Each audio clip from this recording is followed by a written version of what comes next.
биздин ислам тарыхыбызда имам Газали деген чоң аалым өткөн. Ошол киши китебинде мынтип айтат: орозо 3кө бөлүнөт дейт да. Ошо орозо кармоодо адамдар 3 тайпага бөлүнөт дейт. Биринчи этаптагы тайпа, экинчидеги, анан үчүнчү жогорудагы дейт да. Биз ошол 1ден 2ден 3кө чыгыш керек экен да. Биринчиси кандай десе, биринчи адам ашказанын тыят дейт. Тамак ичкенден тыят дейт.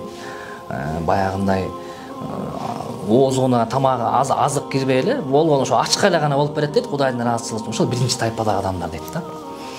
Экинчи тайпага адамдар бар дейт. Алар дейт ашказанын дагы тыят, ошол эле учурда дене мүчөсүн тыят дейт. Дене мүчөсү деген кандай? Бирөөнү урбайт, бирөөнү сокпойт, тили менен бирөөнү ушактабайт, жаман сөз сүйлөбөйт, жаман нерсени карабайт, жаман жерге барбайт дейт. Бул экинчи катмардагы адамдар дейт да. Бул жакшы дейт.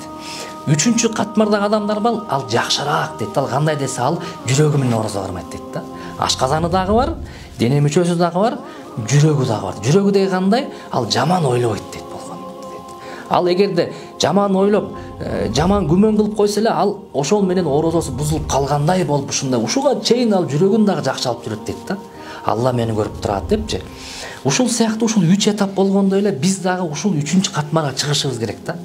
Биз бир гана ушул ашказанды гана тамак аш жеп ичкенден тыйып гана койбостон, биз экинчи этапка чыгыш керек. Биз ошондой эме коюш керек, план. Мен ушу 10 жылдан бери кармап келатам, 5 жылдан бери кармап келатам. Ачка эле болуп эле, ашыкча салмактан арылып калып атам дагы. Ол ошо менен эле орозом бүтүп калып атат деп. Качанга чейин ушинтип жүрөм.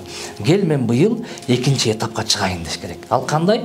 Менин колу бутуман, тилимен, мен дене мүчөлөрүмөн бирөөлгө зыян келбесин кел. А зыян келбесин дегенде карап калат да, сырт адамдарга зыян келтирбейт. А үйүнө келгенде баягыдай эле адамдарды көрүнүп жатат, баягы сыртта периште, үйгө киргенде андан өткөн шайтан жок да. Ошол сыяктуу үйгө киргенде дагы кел, балдарыңа дагы бир, тилиңен да, колуңан дагы зыян келбесин орозодо. Аялыңа, келинчегиңе, жакын бир туугандарыңа ошол чыкпасын, дене мүчөңөн экинчи этапта болду айтабыз да. Эгерде жок, Кудайга шүгүр, мен экинчи этапта жүрөм, уже 3 жыл болду, 5 жыл болду десе, кел анда 3кө чык деп айтабыз. Ал кандай? Жүрөгүңдү таза карма. Эч кимге ой жүгүртпө жаман. Эч кимге жаман пикир кылба. Бир гана жакшы пикирде бол, жакшы ойдо бол, арам ойду киргизбе. Кандай эле ашказаңга арам нерсе барбайбы? Бармаш керек. Демек, жүрөгүңө, оюңа дагы жаман ой кирбесин. 24 саат бою сен оюңдун баары Кудай Таала болгон болсун, жараткан Аллах Тааланын жаратылышы менен гана пикир калча, ошондо сен 3-чү катмарда болосуң, Алла ошолорду жакшыраак көрөт экен дейт да. Ошону бизден талап кылат экен.